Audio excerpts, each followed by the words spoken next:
Your lordship second bail application में file कर रहा हूँ। फर्स्ट में ये ऑर्डर था लॉर्डशिप आफ्टर की विटनेसेस ने with liberty to renew the prayer once material prosecution witness are examined. ये मैंने ऑर्डर नेक्स्ट कर दिया है। इसमें केस में पति पर ही है, हत्या का आरोप जमानत के लिए अप्लाई कर रहे हैं वकील साहब। और मामला यह है कि पति ये बताते हैं कि शाम में मैं घर आया तो पत्नी दिखी नहीं, तो मैं उसको ढूंढता हुआ और पहुंच गए कहाँ, नदी के किनारे, और नदी के किनारे उसकी लाश मिली। अब उसमें आप देखेंगे कि कुछ गवाह जो उनके ससुर हैं वो कहते हैं कि इन्होंने मुझे कॉल किया वगैरह वगैरह। दो बातें बड़ी हैं इसमें महत्वपूर्ण कि एक जगह वकील साहब कहते हैं, वकील साहब को कोर्ट कहते हैं कि कागज़ उर्दू में क्यों लगाए हैं। और दूसरा एक महत्वपूर्ण मामला है कि टेंस का फ़र्क समझते हैं, present tense, past tense, future tense. तो ये इस तरह से एक सीख की तरह सा ये सुनवाई है, जो उम्मीद है सभी वकीलों को, जज के एग्ज़ाम देने वालों को सहायक होगी कि ऐसी क्या मिस्टेक्स हो सकती हैं या ऐसे क्या इम्प्रूवमेंट के एरियाज़ हो सकते हैं जहाँ पर काम करके अपनी जो जिरह है, अपनी जो आर्गूमेंट है, उसको बेहतर बनाया जाए। धारा 302 स्थान इंटीमेशन कुक बेहरा नदी। पढ़ रहे हैं आप पेज नंबर? ये एफआईआर की कॉपी से जो दस्तावेज इसमें है उसको पढ़िए। या तो आपने बोला क्योंकि आपको जो लिबर्टी दी गई थी वो थी after recording of evidence of material witnesses. अब मटेरियल विटनेस ने क्या कहा ये बता दीजिए। तो आपके मैं कहानी बताने की कोशिश कर रहा हूँ, तो एक प्रोसिक्यूशन की कहानी बता दूं। तो क्या कहानी है बताइए। अरे उसको पढ़ के मत बताइए, कहानी तो आप तो कहानी तो सुनाई जाती है, मैं पढ़ी नहीं जाती।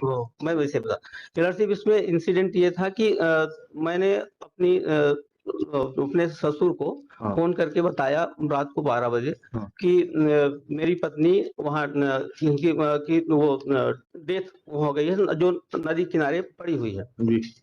तो उसकी एफआईआर जब दर्ज हुई तो वो ऑन स्पॉट पे वो लोग आए, और आने के बाद फिर पुलिस को कंप्लेंट हुई, तो पुलिस की कंप्लेंट में ये लिखा गया कि मैंने उसको मार करके वहां छोड़ दिया था, और फिर नेक्स्ट डे में मेरी गिरफ्तारी हुई। इतनी सी उसमें कहानी। मृतिका तो आप ही के साथ रहती थी? मृतिका मेरी वाइफ थी। हाँ। तो और ससुराल वालों का घर अलग है, आपका घर अलग है? इंडिपेंडेंट, तो एक ही गांव में है, अलग अलग है सर, ठीक है। तो पत्नी की जो लाश मिली नदी किनारे, वो तो आप ही के घर से जाने के बाद मिली? वो एक दिन शाम को मेरे मतलब कंटिन्यू मेरे घर में ही रह रही थी, तो इसमें मेरे घर से जाने के बाद ही मिली। लास्ट सीन की एविडेंस तो आप ही की हो गई, ठीक है। अब उसके शरीर पर चोट के क्या निशान है, कैसे मृत्यु होना पाया गया? ड्राउनिंग है, स्ट्रैंगुलेशन है? सीने पे पत्थर पटक के मारा गया है, जिससे उसकी रिब टूटी है, और एमएलसी पीएम रिपोर्ट में आया रिब नंबर 2, 3, 4 एंड 5 फ्रैक्चर्ड है, और 14 से 16 महीने की प्रेगनेंसी है, 16 से 14 सप्ताह की प्रेगनेंसी थी। और फोन इन्होंने ही अपने ससुर को किया था, एक्यूज नहीं किया था। और इन स्टोरी ये है कि ये लोग दोनों वहां पे नदी किनारे गए थे मछली बनाने और खाने पीने वहीं रहने। वहां पे किसी बात पे झगड़ा हुआ, जिसपे उसने बताया कि तेरे जैसे कई पति रख सकती हूँ। इस बात को उसने 2-3-4 बार बोला, तो उसने घटना कारित करी। ये स्टोरी है। और लॉर्डशिप PW1 शिवराम जो है, और उसका डिपोजिशन हो चुकी है, उसने प्रोसिक्यूशन स्टोरी को सपोर्ट किया है। देन निशिकांत PW4, उसने भी प्रोसिक्यूशन स्टोरी को सपोर्ट किया है। बट PW3 और PW4 का जो है राम और बलराम, इन दोनों की क्रॉस एग्जामिनेशन नहीं हुई थी। ठीक है, तो आपके पक्ष में क्या है बता। लॉर्डशिप में बता लॉर्डशिप, इसमें जो आरोप है मेरे ऊपर कि मैं रात को नदी के बीच पाट पर वहां पर मैं एक मछली बना के खाया, और रात को 12 बजे वहीं पर सो रहा था। लॉर्डशिप, मेरा गांव वही है, सेम गांव में ही हम रहते हैं, वही नदी किनारे मेरा घर है। तो 2 बजे रात को वहां नदी में जाकर के सोने का, मछली बना के खाने का और वहीं रहने का कोई औचित्य नहीं है। मेरे पास फॉल्स एलिगेशन है लॉर्डशिप। वो ठीक कह रहे हैं, तो सब फॉल्स एलिगेशन है, आपने कुछ नहीं किया। थोड़ा सा यह तो बताना पड़ेगा ना आपको कि नदी कितना दूर है आपके घर से? सेम उसी गांव में नदी किनारे मेरा घर है लड़का। नदी किनारे आपका घर है। तो मतलब सब पूरा गांव नदी आपकी किनारे बसा है। पत्नी वहां कैसे मृत पाई गई? उसके उसके कोई जेवर वगैरह चोरी हुए क्या? किसी ने नहीं, वो पानी उसके- भरने गई थी इसमें और किसी ने उसको मार दिया, चोरी कर ली, ऐसा कुछ है क्या? डकैती कर ली, ऐसा कुछ आया क्या? नहीं, ऐसा कहीं पर कुछ नहीं आया कि वो के गई। आपसे लास्ट में मेरा इसमें रिक्वेस्ट है लॉर्डशिप कि वो मैं जब घर में आया शाम को, तो शाम को वो मेरी पत्नी मेरे घर पर नहीं थी। ऐसी स्थिति में आपने कब ये बताया, ये बात कहाँ किसको बताई कि आपकी पत्नी जब आप शाम को घर आए तो घर पर नहीं थी? हम कहा जिस दिन घटना हुई उस दिन के बाद तो हम जेल में है लॉर्डशिप। हम बताएंगे किसको? किसको बताने का कोई अवसर ही हमें आज तक नहीं आया मेरे आपकी पास में। पत्नी जब घर पे नहीं थी तो फिर आपने कहाँ ढूंढा उसको? हम पूरे स्टेट अपने एरिया में वहां ढूंढने के बाद ही जब हमको रात को 8-11 बजे मुझे पता चला कि मैं ऑन स्पॉट जाकर देखा, वहां पर पड़ी हुई थी। किसने बताया आपको कि किसी ने बताया नहीं। मैं मतलब अब आस-पास में ढूंढने के बाद जब मैंने उनको फोन किया, पुलिस को भी, इवन कि मैंने कॉल डिटेल में देखी लॉर्डशिप, 100 डायल मैंने 6 बार इंफॉर्मेशन दी थी। मैंने 100 डायल करके पुलिस को मैंने 6 बार बुलाया कितने लॉर्डशिप। बजे इन्फॉर्मेशन दिया? मैंने 11:03 पर मैंने कॉल किया था। कॉल डिटेल प्रोसिक्यूशन की डायरी में पूरी है लॉर्डशिप। जी। उसके बाद मैंने फिर अपने ससुर को कॉल किया था, वो कजिन ससुर हैं, उनको फिर मैंने कॉल किया, तब वो ऑन स्पॉट आए थे। आप रात को सामान्यतः नदी के किनारे जाते थे? सामान्यतः वो तो मैं उस दिन इस बात के लिए गया कि जब मैंने हर जगह अपने रिश्तेदारों, घर में, गांव में लोग फाइंड आउट हुई कि वो वहां पर पड़ी हुई थी। तो उसके सीने पे पत्थर किसने मार दिया? अब ये घटना मेरे ऊपर आरोपित है, पर किसने पत्थर मारा, किसने पत्थर पटका, इसका मुझे खुद जानकारी नहीं है। प्रोसिक्यूशन ने मेरे ऊपर आरोप लगा दिया। ठीक है, ठीक है। अभी तो थोड़े दिन विश्राम करें आप। कुछ है नहीं, कोई भी तो गवाह ऐसा नहीं है जो कि आपके पक्ष में बोल रहा ये लड़की भी इसमें गवाही किसी बनाई है उन्होंने, केवल 4 लोगों की, जो उसके भाई हैं दोनों, और एक माँ है और एक बड़े पिताजी हैं। 4 लोगों की गवाही है। कोई इंडिपेंडेंट गवाह कोई इन्होंने प्रोसिक्यूशन में हमें बनाई नहीं लड़की, तो कैसे कोई गवाह आया ही मतलब ऐसा कोई गवाह प्रोसिक्यूशन में आ ही नहीं सकता जब तक मेरा डिफेंस ना होगा। वकील साहब, आपने सुना है केस ऑफ सर्कमस्टेंशियल एविडेंस? ये लड़की, सुना है ना? हाँ, केस ऑफ सर्कमस्टांसेस क्या कह रहे हैं? आपकी पत्नी आपके घर से गायब होती है, उसकी लाश आप ही के द्वारा डिस्कवर की जाती है नदी के किनारे, जिस पर यह अविवादित तथ्य है कि उसके सीने पर पत्थर से मारा गया है, जिसकी उसकी रिब्स टूटी हैं, जिसके कारण उसकी मृत्यु हुई, जैसा है पोस्टमार्टम रिपोर्ट में आया है। FSL ऐसा कोई केस नहीं है कि आपकी पत्नी 2 दिन पहले 3 दिन पहले मायके गई थी या किसी रिश्तेदारी में गई थी और उसके बाद में अचानक से उसकी लाश मिली आपको। लॉर्डशिप, इनका जो बयान है, मैं पढ़िए ना प्लीज, पढ़िए। मैं इनका PW3 लॉर्डशिप जी पढ़िए। मैं इनको बयान पेज नंबर में बता देता हूँ। पेज नंबर 19 प्लीज पढ़िए। पेज नंबर 23-24 में है। PW3 तो 19 पर है। PW1, अच्छा 1 पर है।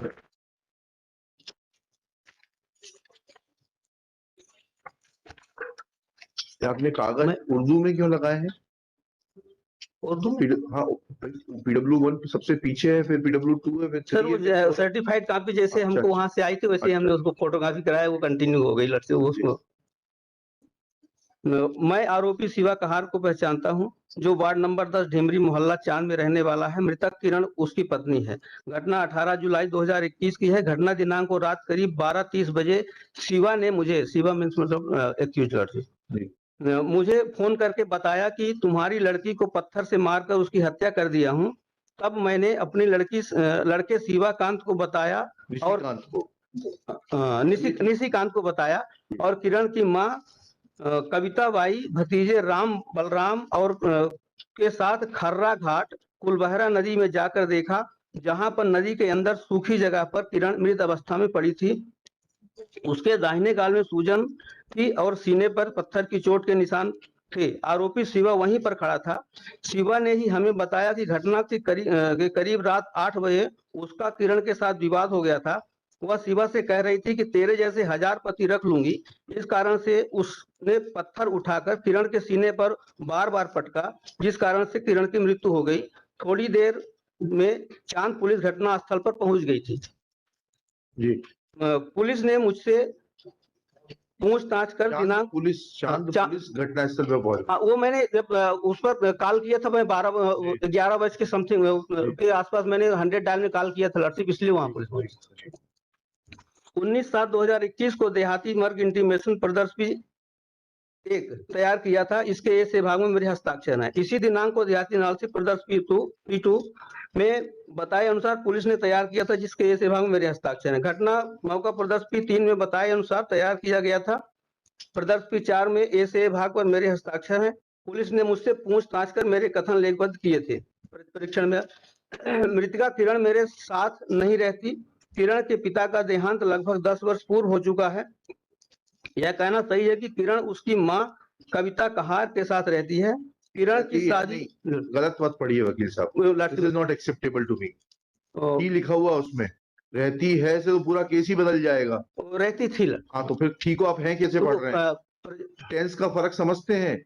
Present tense, past tense, future tense पढ़ने में क्यों ऐसा गलत पढ़ रहे हैं आप? नहीं गलत पढ़ेंगे, I will take objection. Sorry. Kiran की शादी मेरे सामने नहीं हुई थी और मैं उसकी शादी में उपस्थित नहीं हुआ था। किरण की मां कविता कहार मेरी बहू है, जो कि मेरे घर के पास ही रहती है। यह कहना सही है कि किरण शराब पीती थी। यह कहना सही है कि किरण की मां कविता भी शराब पीती थी। राम मेरे छोटे भाई कृष्ण राम का लड़का है, जबकि बलराम भी कृष्ण राम का ही लड़का है। बलराम के पास मोबाइल रहता है तथा राम के पास कभी कभी मोबाइल रहता है। मुझे इन दोनों के मोबाइल नंबर नहीं मालूम है। परीक्षण में पैरा नंबर 5। इस प्रकरण में पुलिस ने मेरे कथन लिए थे। यह कहना सही है कि आरोपी और उसकी पत्नी अलग अलग रहते थे। आरोपी और उसकी पत्नी अलग अलग रहते थे। मैं कभी भी आरोपी के घर जहां पर वो रहता था मैं नहीं गया। मेरी किरण से बात होती थी। किरण ने मुझे पहले बताया था कि आरोपी कभी कभी उसके साथ मारपीट करता है। यह कहना गलत है कि किरण ने आरोपी से कैसे शादी की थी, मुझे जानकारी नहीं है। स्वतः कहा कि किरण ने मंदिर में शादी की थी। यह कहना सही है कि मैं किरण की शादी में उपस्थित नहीं हुआ था। यह कहना गलत है कि आरोपी ने मुझे कोई फोन नहीं किया था। यह कहना गलत है कि आरोपी ने ऐसा बताया था कि किरण घर में शराब के नशे में लापता हो गई है। आरोपी ने मुझसे ऐसा भी नहीं पूछा था कि किरण मेरे घर तो नहीं आ गई है। मुझे जानकारी नहीं है कि किरण उसके घर से कब नदी की तरफ गई थी। मुझे यह भी जानकारी नहीं है कि किरण कब से कब तक नदी में रही थी। यह कहना गलत है कि आरोपी उस दिन मेरे घर आया था और उसने मुझसे किरण के बारे में पूछा था। मुझे इस बात की जानकारी नहीं थी कि किरण नदी तरफ गई थी। यह कहना गलत है कि पुलिस ने मुझे बताया था कि किरण की लाश नदी किनारे पड़ी है। मैं जहां किरण की लाश पाई थी नदी किनारे गया था। यह कहना सही है कि वह नदी पथरीली नदी है। यह कहना सही है कि आर्टिकल D1 लगायत D5 उसी नदी के किनारे के फोटोग्राफ हैं जिसके बड़े बड़े नुकीले पत्थर हैं।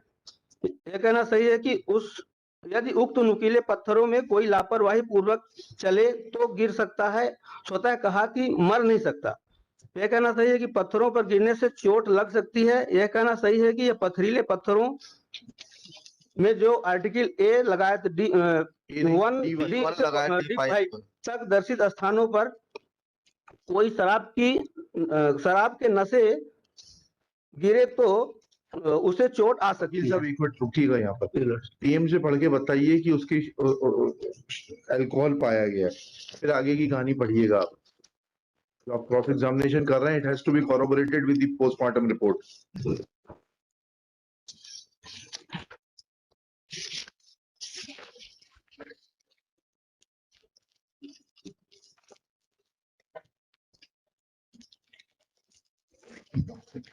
है क्या?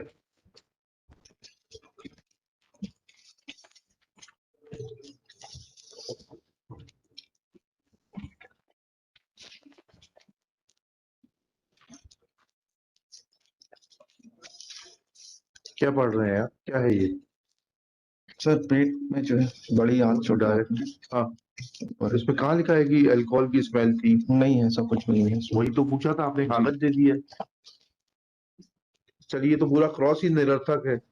वकील साहब ने अपनी मर्जी से एक थ्योरी डेवलप करी, उसके ऊपर क्रॉस करने ले चल। अरे भाई, कोई दस्तावेज होता, PM रिपोर्ट में ये बात आती कि जो है उसके शरीर में अल्कोहल की मात्रा पाई गई, तब तो ये सब आपका क्रॉस समझ में आता कि उसने नशा पत्ता किया और वो गिर गई और उसको चोटें आ गई।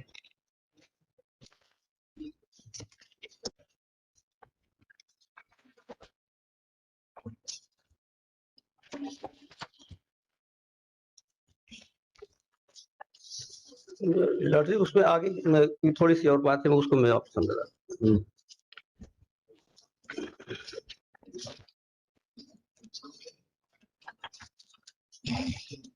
पैरा नंबर 9 से उसी में प्लीज पैरा नंबर 9 पढ़िए। पुलिस ने घटनास्थल पर ही नक्शा पंचायतनामा प्रदर्श की 4 उसी दिन रात में बनाया था। यह कहना गलत है कि उस समय मैं अकेला था। स्वतः कहा कि उस समय मेरा पुत्र निशिकांत और भतीजे राम बलराम भी थे। पुलिस ने मुझे नक्शा पंचायतनामा बनाने का कोई नोटिस नहीं दिया था। यह कहना सही है कि इस प्रकरण में मैंने कोई प्रथम सूचना रिपोर्ट लेख नहीं कराई थी। जो भी कार्यवाही थी पुलिस ने की थी। यह कहना गलत है कि मेरा आरोपी से झगड़ा चलता है। अब साक्षी कहता है कि मेरी आरोपी की मां से नहीं पटती, इसलिए मैं शादी में शामिल नहीं हुआ था। यह कहना गलत है कि मेरी किरण से कोई बातचीत नहीं हुई। यह कहना गलत है कि किरण ने मुझे कभी कुछ भी नहीं बताया। यह कहना गलत है कि किरण ने मेरी इच्छा के विरुद्ध आरोपी से विवाह किया था, इसलिए उसने उससे बुराई रखता था। यह कहना गलत है कि आरोपी के परिवार में मेरा पुराना विवाद होने के चलते मैंने आरोपी को पुलिस से साठगांठ करके झूठा फंसा दिया था। यह कहना गलत है कि मैं आज न्यायालय में पुलिस के सिखाने से झूठा बयान दे रहा हूँ। लॉर्डशिप इसमें मैं ये बताने की कोशिश कर रहा हूँ लॉर्डशिप, इसमें जो रियल इम्प्लीकेशन का मेरी उसमें है कि मैं 8 महीने पहले मेरी शादी हुई थी और शादी लव मैरिज थी, मैंने मंदिर में की थी। इस वजह से बाकी वो पूरा परिवार मेरे एंटी था। ठीक है, तो आपके एंटी था? हाँ, उनसे हमारी नहीं पड़ती थी। और ये इंसिडेंट जैसे भी हुआ ये अननोन है लॉर्डशिप। केवल मेरा उसमें इम्प्लीकेशन इसलिए है कि मैंने उनको फोन करके ये बता दिया कि आपकी बेटी यहाँ मरी पड़ी है, उसको आकर अपन प्रोसीड करते हैं। आपने तो जो केस डेवलप किया ट्रायल कोर्ट में वो ये है कि वो शराब की आदी थी, शराब के नशे में वो गिर पड़ी, उसको चोट आई। ये मेरा सजेशन का था उसमें। ट्रायल में कैसे क्रॉस एग्जामिनेशन किया जाता है? To take a line of defence and to get that to discredit the witness and prove that line of defense, you cross examine the witness. ऐसा थोड़ा ना होता है कि वहां वकील साहब खड़े हुए और उन्होंने कुछ भी सवाल पूछना चालू कर दिया। तो यही तो आपकी लाइन ऑफ डिफेंस हुई कि किरण जो है, मृतिका जो है, she was under the influence of alcohol. She had fallen down on sharp-edged stones and therefore she sustained injuries which is the cause of the death. Now this is not corroborated by any medical evidence. ठीक है, इसलिए अभी आपको wait करना पड़ेगा। Merit पर चाहते हैं कि विड्रॉ करेंगे? श्री परमानंद Sahu, Current counsel for the applicant, after arguing at length and reading evidence of PW1, unable to convince this court about any changed circumstances, please for withdrawal of the application. Same is dismissed.